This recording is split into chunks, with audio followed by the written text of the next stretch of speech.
Keine Angst, Biwak ist nicht lauffaul geworden, aber wir sind an einem ganz besonderen Ort heute. Wir sind mitten in Zentralasien auf einer der schönsten Hochweiden der kirgisischen Nomaden und Hirten. Wir sind am Songkhöl. Das Wetter ist heute nicht so, dass man klettern oder wandern gehen möchte. Deshalb haben wir uns entschieden, dass wir es mal mit der Gangart versuchen, die den Kirgisen im Blut liegt, mit der wir uns allerdings noch ein bisschen schwer tun. Wir versuchen ein bisschen zu reiten am wunderschönen Songkhöl. Herzlich willkommen hier in Zentralasien. Tschu.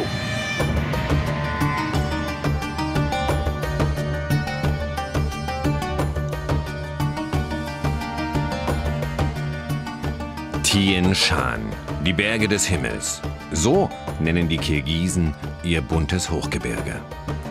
Wir schauen heute ein bisschen skeptisch in diesen kirgisischen Himmel und hoffen, dass wir bei unserem kleinen Ausritt nicht von einem Gewitter überrascht werden. Mit uns auf den Rücken der kirgisischen Steppenpferde sitzen Christiane, Ebru, Henry und Gerald. 4 Kletterer aus Halle und aus Berlin, die in den bunten Bergen schon einiges geleistet haben. Gerald hat zu Hause in Sachsen-Anhalt einen kleinen Buchverlag, der sich auf Kletterführer spezialisiert hat. Überall auf der Welt und am allerliebsten im alten Ostblock erschließt und kartografiert der Hallenser mit seinen Kletterfreunden Neuland am Fels. Im Kalk von Taschrabat an der kirgisisch-chinesischen Grenze hat das Quartett in den letzten 4 Tagen 8 neue Kletterrouten eingebohrt und erst begangen. Auch für uns als Beobachter war das mitunter ein abenteuerliches Unterfangen.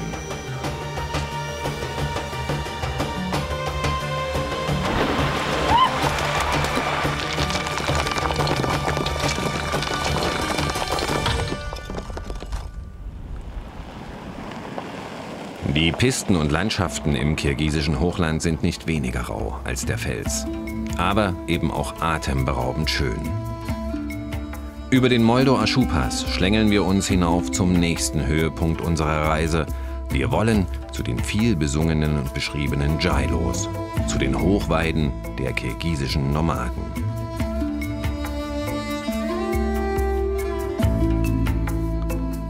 Mitten im Land, ein wenig abseits der Seidenstraße zwischen Pamir und Himmelsgebirge, liegt unser Ziel auf gut 3000 Metern Höhe, der Gebirgssee Songkhöl. Schon der Blick von der Passhöhe hinunter auf den See lässt uns ahnen, dass dies wirklich ein ganz besonderes Fleckchen Erde sein muss.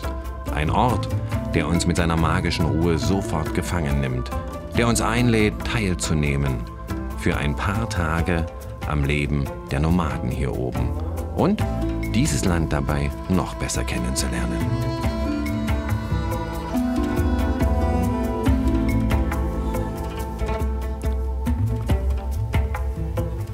Christina, unsere Dolmetscherin, hat ein paar Pferde besorgen können. Ein Ausritt am Songkhöl, so sagt sie, das gehöre zum Schönsten, was man hier in Kirgisistan erleben könne. Also, wenn ihr nach rechts möchtet, dann so macht ihr. Nach links so. Also Stopp, Tack, Tack und dann zieht ihr. Ja? Und Tschu, dann geht er. Okay. Also Tschu. Tschu. Tschu. Tschu. Tschu. Ein bisschen müssen wir zwar drängeln am Anfang, aber dann kommen wir doch recht gut in die Gänge. Da merkt man diese Kraft im Körper, ne? Ja. Wenn die sich bewegen. Auf jeden Fall kann ich kaum erwarten, das im Fernsehen zu sehen, wie ich hier wieder auf dem Schleifstein sitze. Aber habt ihr euch erstmal gut eingesessen, ja? Ja. Für unsere Kletterfreunde eine ungewohnte Fortbewegungsart.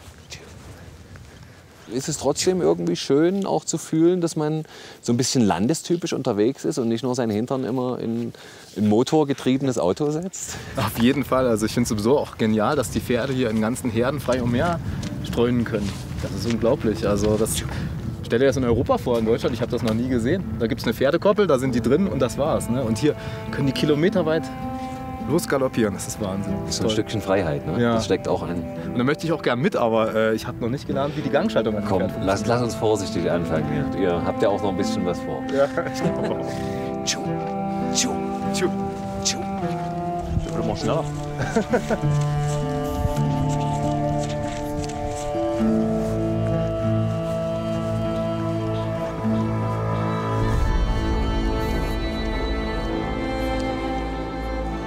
Christina hat uns nicht zu viel versprochen.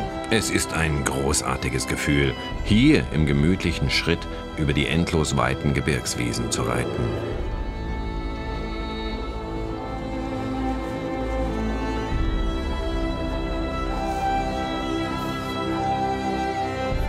Damit wir das auch wirklich in aller Ruhe genießen können, leistet uns ein 12-jähriger Nomadenjunge Gesellschaft. Der passt auf, dass uns die Pferde nicht etwa durchgehen. Je länger wir unterwegs sind, desto mutiger werden auch die Laien. Gerald wagt sich am Seeufer sogar in den Trab. Und als wir irgendwann am späten Nachmittag wieder zurück ins Jurtenlager kommen, da fühlt sich das irgendwie mal ganz anders an, als nach einem stundenlangen Trekking zu Fuß und mit schwerem Rucksack auf dem Buckel.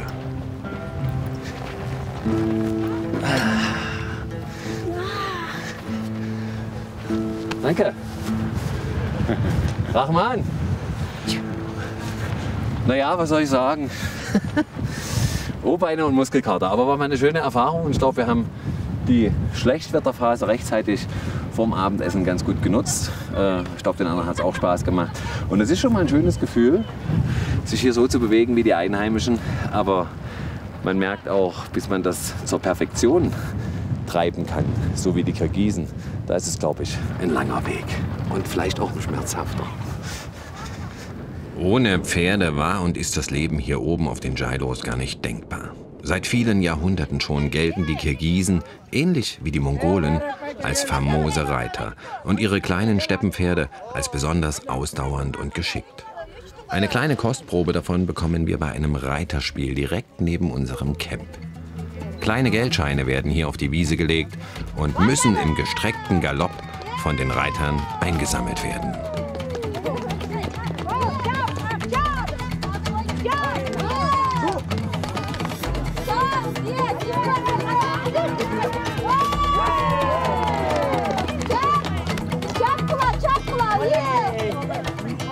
Artistisches Vorspiel ist das und Qualifikation sozusagen für ein Reitspektakel, das hier schon eine jahrhundertelange Tradition hat. Kök Berü. Dabei geht es um einen kopflosen Schafskadaver, der in einen Brunnen, in diesem Fall in einen alten Autoreifen, gebracht werden muss.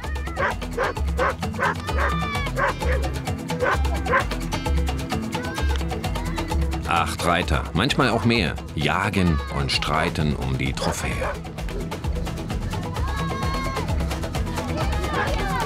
Mit teils halsbrecherisch anmutenden Manövern wird das Beutegut verteidigt oder eben attackiert.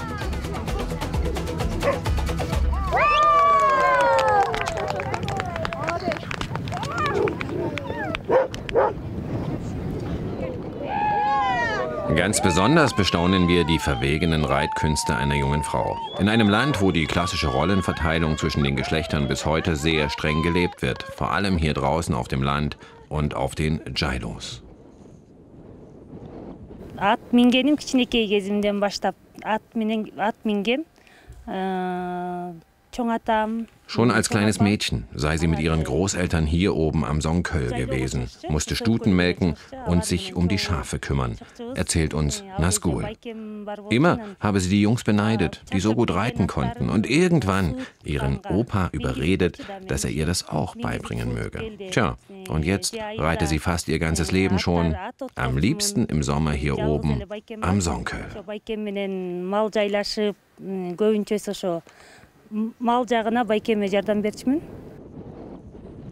Dieser Ort sei die Heimat ihrer Seele, sagt die Musiklehrerin.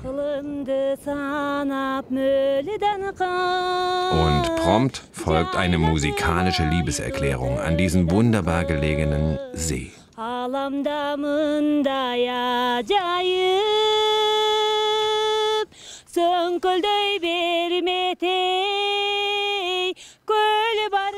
Nazguls Lieblingslied ist eine alte Volksweise, die von Perisat erzählt, einem kleinen kirgisischen Mädchen. Das sei einst bei Wind und Wetter hier hinaufgewandert, der Liebe wegen, und es habe den See um ein langes und glückliches Leben angefleht. Nicht nur für sich selbst, sondern für das gesamte kirgisische Volk. Dieses Lied ist ein Gebet mit der Bitte um die Kraft und um den Segen dieses magischen Ortes.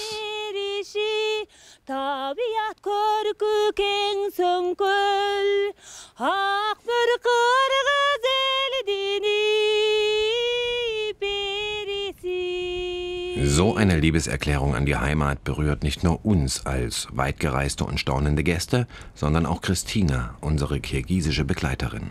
Wisst ihr Kirgisen eigentlich, weißt du, was für eine traumhaft schöne Landschaft ihr hier habt? Oder lernt ihr das eigentlich auch erst durch unsere Begeisterung wertschätzen?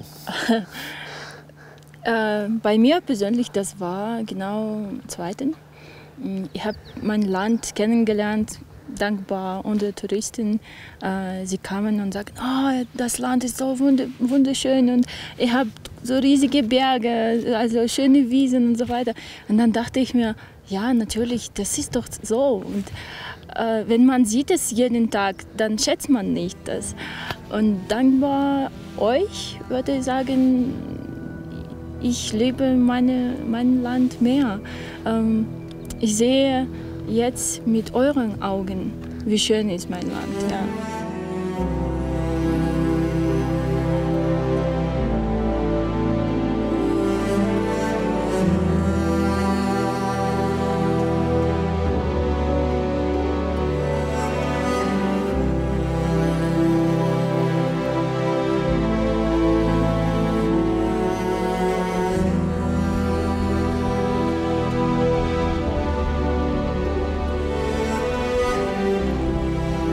Wie viel Kraft und wie viel Magie tatsächlich in diesem zauberhaften Land steckt, das können wir heute Abend hier am Songköl sehen und mit allen Sinnen spüren.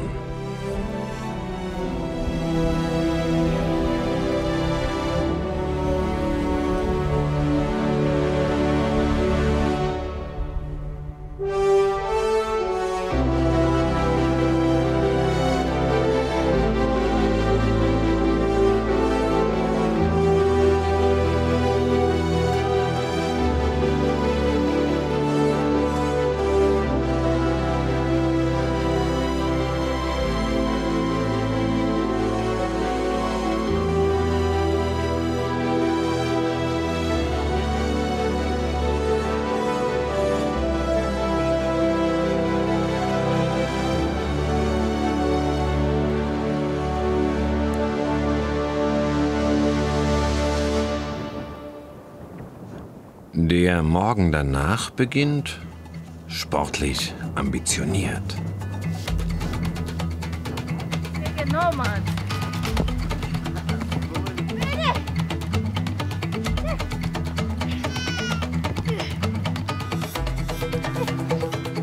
Ein Fußballspiel auf 3000 Metern Höhe, das sieht spaßiger aus, als es ist. Zwei junge Burschen haben uns herausgefordert, die Söhne einer Nomadenfamilie, die hier oben ihre Sommerweiden betreibt.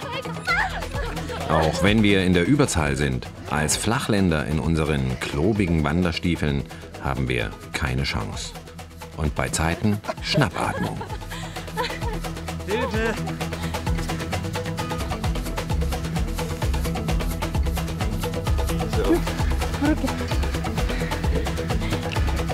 You are the winners. Champions. Das ist kein Höhentrainingslager für uns. Super. Man hat jetzt. Da sind sie stolz, die beiden Knaben, die hier den ganzen Sommer über der Familie helfen. Ein harter Alltag. Die Wolle der Schafe muss geschoren und verarbeitet werden. Zweimal täglich werden die Stuten gemolken. Der Lebensrhythmus der kirgisischen Nomaden wird bestimmt vom Wertvollsten, was sie haben, von ihren Tieren. Und die weiden hier oben am Songköl zu Abertausenden.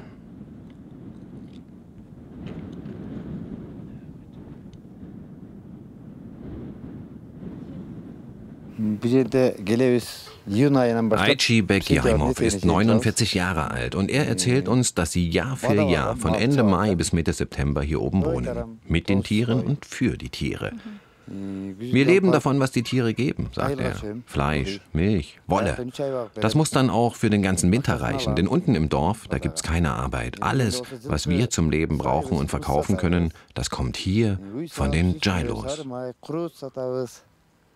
Wir sind 4 Familien und wir teilen uns in die Arbeit, erzählt er. Im Moment sei er dran und muss hier auf 20 Pferde aufpassen. Dazu gibt's noch 700 Schafe, 100 davon gehören ihm selbst.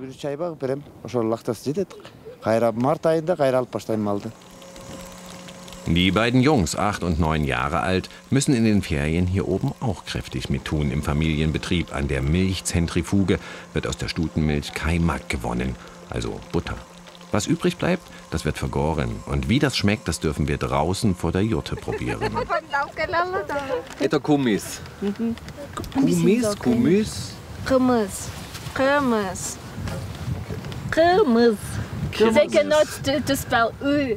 It's very Christina muss lachen und erklärt, dass wir Europäer oft mal Probleme mit der russischen Aussprache haben. Egal, wir verstehen uns ja trotzdem halbwegs. We can check this house. You speak English, yeah? Yes, very. A little. Yes. Yeah. Sashida ist 16. Sie studiert in Bischkek und will mal Ärztin werden. Auch sie hilft in den Semesterferien regelmäßig hier oben aus. Stolz erzählt sie mir, dass ihr Urgroßvater diese Jurte schon vor mehr als einem halben Jahrhundert selbst gebaut habe.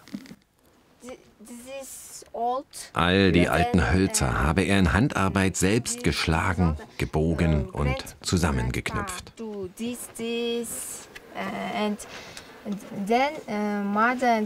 Und vor 10 Jahren habe die Großmutter gemeinsam mit der Mama all die bunten Filzdecken erneuert, die Hauswände quasi, als Schutz vor Wind und Wetter.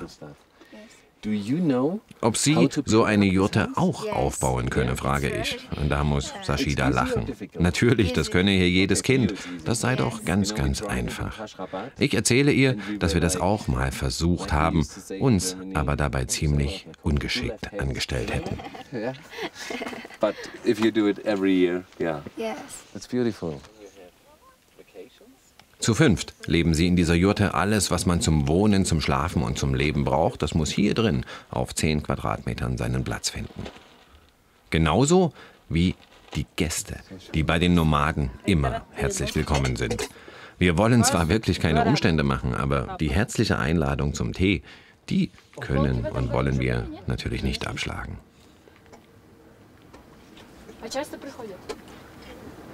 Süß. Spasibo.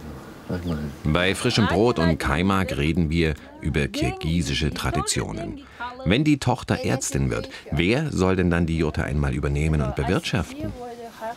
Wie sie mir erzählte, dann wird alles hier, der Besitz, wird der jüngste Sohn übernehmen, also Ramazan.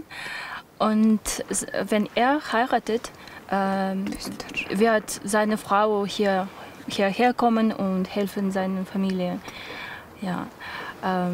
Und laut der Tradition von Kirgisen, Tochter zum Beispiel, sie bekommt nichts.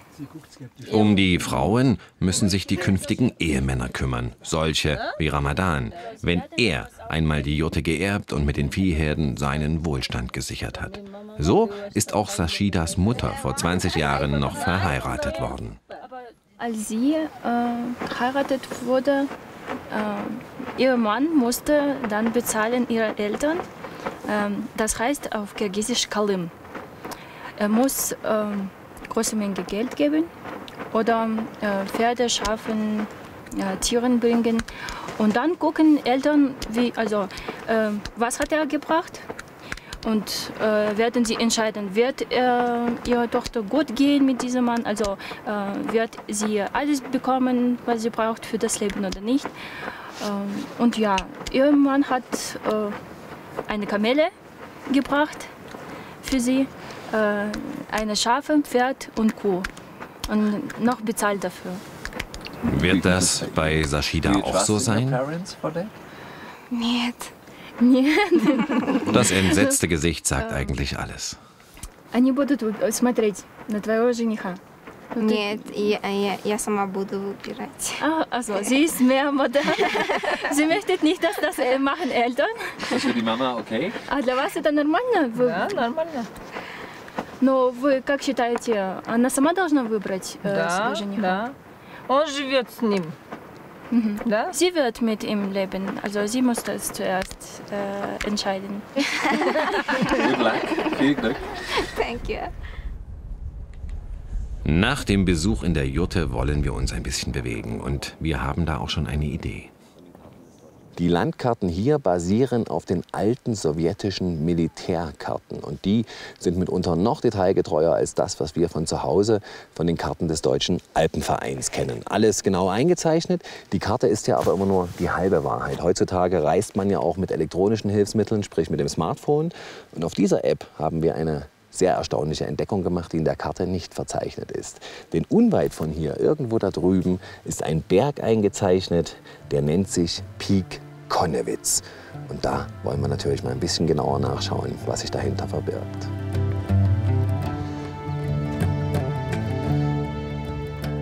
Ein Grashügel ist es, mehr nicht.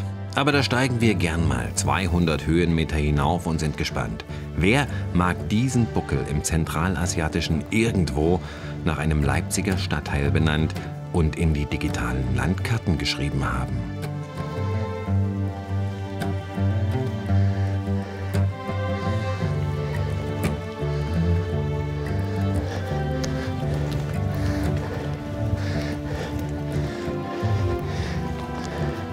So sieht also der Peak Connewitz aus, mitten in Kirgisien.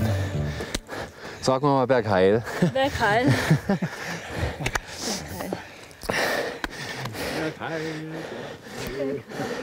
Die faulen Leipziger hätten sich wenigstens den höchsten raussuchen können. Lass mich gucken. 3201. Immerhin, das ist höher als der Fichtelberg. Schönen Gruß nach Bayern. Trinkpause. Und suchen, ob wir irgendwas finden hier. Jeden Stein drehen wir um, hier oben auf der Suche nach Spuren aus der sächsischen Heimat. Gibt's irgendwo ein Gipfelbuch oder einen Geocache? Leider nein, das Rätsel bleibt ungelöst. Wir wollen es anders halten und auf dem Berg mit dem sächsischen Namen auch ein bisschen sächsische Tradition pflegen. So. Ein echtes Gipfelbuch haben wir leider nicht mit, aber wir haben uns viel Mühe gegeben, ein passendes Behältnis zu finden und zu leeren.